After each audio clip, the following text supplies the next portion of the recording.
Ya, Assalamualaikum warahmatullahi wabarakatuh. Saya Fajar Nurdiantono dari kelas 6C mata kuliah Muamalah ingin mempresentasikan hasil kerja kami mengenai keluarga KDRT. Sebelumnya perkenalkan, nama saya Fajar Nurdiantono dengan NIM 18070250017. Perkenalkan, nama saya Uti Susti Ramadhani dengan NIM saya 1807025010. Assalamualaikum warahmatullahi wabarakatuh. Saya Lara Indrayawati dengan NIM 1807025024. Dan saya Ahmad Faisal dengan NIM 18070251008. Dan saya Fikri Wahyudi dengan NIM 18070250090. Saya Farrozi, NIM 18070251119. Pengertian KDRT menurut bahasa, keras berasal dari bahasa Inggris yaitu violence yang berarti kuat atau kuasa.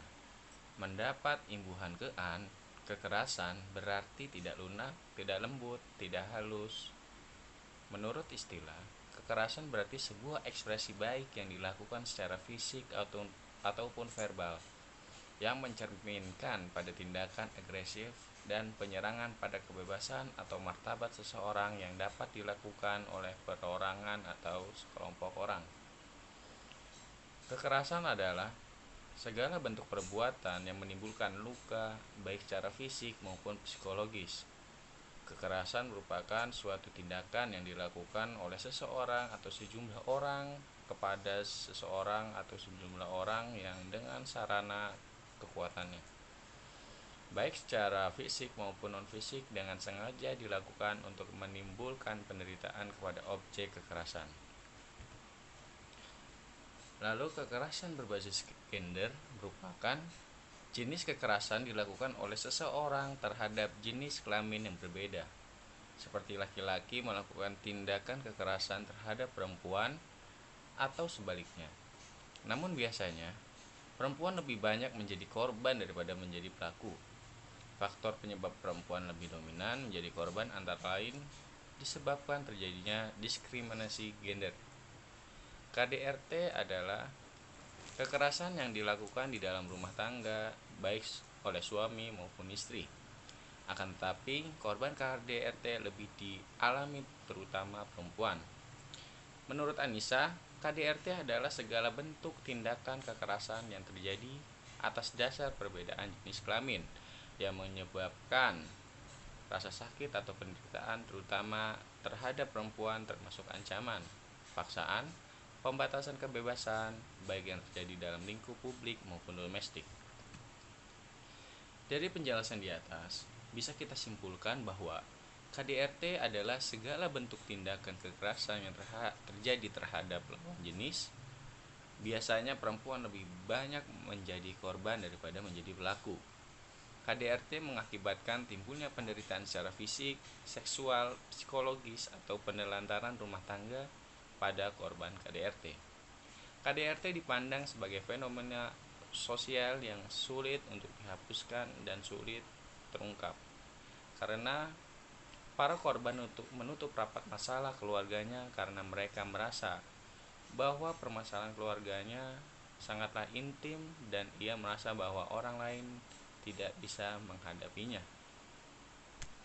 Akan menjelaskan tentang faktor penyebab terjadinya KDRT. Yang pertama, riwayat keluarga. Pelaku kekerasan dalam rumah tangga biasanya mengalami dan menyaksikan secara langsung perilaku serupa oleh orang tuanya. Yang kedua, faktornya ada faktor uang dan kesehatan. Ada dua elemen penting penunjang kerukunan pasutri: ketersediaan uang dan kesehatan. Ketika dua hal penting itu terganggu, kekerasan dalam rumah tangga umumnya terjadi. Katakanlah seorang individu memiliki pengalaman hidup negatif, menganggur, atau kesehatan memburuk. Sebagai pelampiasan kecewa, biasanya orang terdekat menjadi sasaran amarah. Yang ketiga, pengaruh media. Berbagai media, terutama TV, memiliki peran besar atau maraknya KDRT. Melalui media, pelaku seolah dituntut cara jitu memutilasi korban tanpa diendus penegak hukum. Dalam tayangan film dan sinetron, tindak kekerasan sering dijadikan bentuk hukuman atau cara mengatasi masalah. Yang keempat, ada resolusi konflik. Sesungguhnya resolusi konflik termasuk keahlian yang sangat membantu Pak Sutri. Misalnya ketika Anda dan pasangan terlibat adu mulut. Dengan resolusi konflik, Anda dapat mengatasi situasi dan membicarakannya di beberapa titik. Misalnya jika Anda kesulitan menjalin komunikasi, reaksi pertama mungkin dengan menyerang agar pasangan mau mendengar argumen Anda. Yang kelima, narkoba dan alkohol. Penyalahgunaan obat dan alkohol memberi kontribusi terhadap kekerasan dalam rumah tangga. Narkoba dan alkohol merubah suasana hati untuk berperilaku kasar tanpa membuat penilaian secara sadar. Jenis-jenis KDRT. Menurut Pasal 5 Undang-Undang Penghilangan Kekerasan dalam Rumah Tangga Nomor 23 Tahun 2004 dinyatakan bahwa bentuk-bentuk KDRT sebagai berikut. Pertama, ada kekerasan fisik, yaitu perbuatan yang mengakibatkan rasa sakit, jatuh sakit, atau luka berat. Yang kedua, ada kekerasan psikis, yaitu perbuatan yang mengakibatkan ketakutan, hilangnya rasa percaya diri, hilangnya kemampuan untuk bertindak, rasa tidak berdaya, atau penderitaan psikis berat pada seseorang. Yang ketiga, ada kekerasan seksual, yaitu pemaksaan hubungan seksual yang dilakukan terhadap orang lain dalam lingkup rumah tangga tersebut. Yang keempat, ada penelantaran rumah tangga, yaitu perbuatan yang mengakibatkan ketergantungan ekonomi dengan cara membatasi dan atau melarang orang bekerja yang layak di dalam rumah ataupun di luar rumah, sehingga korban berada dalam kendali orang tersebut. Sekian dari saya. Wassalamualaikum warahmatullahi wabarakatuh. Selanjutnya yaitu ada contoh kasus KDRT di Indonesia. Yang pertama, suami tega injak perut istri yang sedang hamil karena sang suami curiga dengan anak dalam kandungannya merupakan hubungan gelap dengan orang lain. Bayi dalam kandungannya yang tidak diakui sebagai darah dagingnya itu terpaksa lahir sebelum waktunya atau sesar dan meninggal dunia. Kasus yang kedua yaitu cekik istri karena tidak berhenti jadi pemandu laku, atau sang istri tidak mendengar sang suami. Sang suami membuang jasadnya ke laut. Kasus yang ketiga, kesal diminta uang belanja, sang suami aniaya istri dengan kunci Inggris. Karena uang bulanan yang dikasih sudah habis dan langsung mengambil kunci Inggris, kemudian memukul tangan dan kaki korban hingga patah. Pasal yang ada di KDRT. Tertimbangnya Undang-Undang Nomor 23 2004 tentang penghapusan kekerasan dalam rumah tangga adalah bahwa setiap warga negara berhak mendapatkan rasa keamanan. Yang kedua, bahwa segala bentuk kekerasan, terutama kekerasan dalam rumah tangga, merupakan pelanggaran hak asasi manusia dan kejahatan terhadap martabat kemanusiaan serta bentuk diskriminasi yang harus dihapuskan. Yang poin ketiga yaitu bahwa korban kekerasan dalam rumah tangga yang kebanyakan adalah perempuan jadi harus mendapatkan perlindungan dari negara atau masyarakat agar terhindar dari terbatasnya kekerasan. Yang poin keempat yaitu bahwa dalam kenyataan kasus kekerasan dalam rumah tangga banyak terjadi, sedangkan sistem hukum di Indonesia belum menjamin perlindungan terhadap korban kekerasan dalam rumah tangga.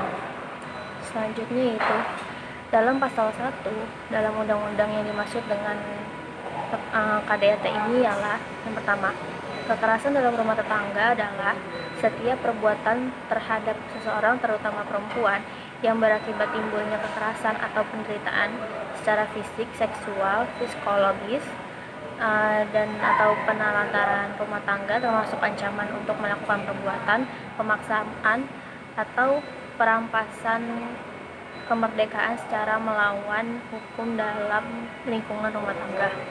Yang kedua, penghapusannya kekerasan dalam rumah tangga adalah jaminan yang diberikan oleh negara untuk mencegah terjadinya kekerasan dalam rumah tangga. Itu selanjutnya. Dalam pasal 2, lingkup rumah tangga dalam undang-undang meliputi suami, istri, dan anak. Yang B yaitu orang-orang yang mempunyai hubungan keluarga dengan orang sebagaimana dimaksud pada huruf A, karena hubungan darah, perkawinan, persusuan, pengasuhan, dan perwalian yang tetap dalam rumah tangga atau orang yang bekerja membantu rumah tangga dan menetapkan dalam rumah tangga tersebut. Selanjutnya ada asas dan tujuan dalam pasal 3, yaitu adalah asasnya itu yang pertama penghormatan hak asasi manusia, yang kedua keadilan dan kesejahteraan gender, yang ketiga non-diskriminasi, dan keempat perlindungan korban. Selanjutnya ada hak-hak korban dalam pasal 10, yaitu yang korban berhak mendapatkan perlindungan dari pihak keluarga, yang kedua pelayanan kesehatan sesuai dengan kebutuhan medis, yang ketiga penanganan secara khusus berkait dengan kerahasiaan korban. Menjelaskan tentang solusi terhadap KDRT. Yang pertama itu tindakan preventif KDRT. Terjadinya tindakan yang dilakukan oleh seseorang istri untuk mencegah terjadinya kekerasan dalam rumah tangga yang dilakukan oleh suami. Salah satunya yaitu tingkatkan komunikasi internal secara santun terhadap suami. Yang kedua, menghargai dan menghormati suami sebagai kepala keluarga. Ketiga, memenuhi permintaan suami yang bersifat positif. Dan yang ketiga, memenuhi kebutuhan ekonomi dalam keluarga secara bersama-sama. Yang kelima, membuat perencanaan dalam keluarga. Yang keenam, melayani suami dengan penuh cinta dan kasih sayang. Dan yang ketujuh itu selalu percaya dengan suami. Yang harus dilakukan jika KDRT terus terjadi, yang pertama yaitu tinggalkan suami dalam beberapa waktu agar sang suami mulai menyadari pentingnya kehadiran seorang istri dalam hidup berumah tangga. Yang kedua, memohon kepada keluarga terdekat untuk memberikan sanksi adat kepada suami dan membuat pernyataan yang tegas. Yang ketiga, buat perjanjian dengan suami akan tindakan KDRT yang dilakukan. Yang keempat, laporkan kepada pihak penegak hukum untuk diproses secara hukum sesuai dengan undang-undang yang berlaku. Tanda peringatan adanya kekerasan dalam rumah tangga yaitu yang pertama, korbannya tampak takut dan cemas. Yang kedua, korban selalu mengiyakan atau mengikuti semua perkataan atau perbuatan pelaku. Yang ketiga, korban selalu melaporkan keberadaannya. Yang keempat, korban menceritakan karakter sifat pelaku seperti selalu cemburu atau terlalu posesif. Yang kelima, korban sering memiliki luka atau dikatakan sebagai kecelakaan. Yang keenam, korban sering tidak masuk kerja atau sekolah tanpa kejelasan. Yang ketujuh, korban tidak diperbolehkan bersosialisasi dengan keluarga atau teman. Yang kedelapan, korban jarang keluar rumah tanpa pasangannya. Yang kesembilan, korban memiliki akses terbatas terhadap keuangan atau kendaraan. 10. Terdapat perubahan perilaku atau kepribadian. Dan yang terakhir, korban menunjukkan sikap, gejala depresi, kecemasan, kecenderungan untuk bunuh diri. Peran pemerintah memiliki upaya untuk menghapuskan KDRT.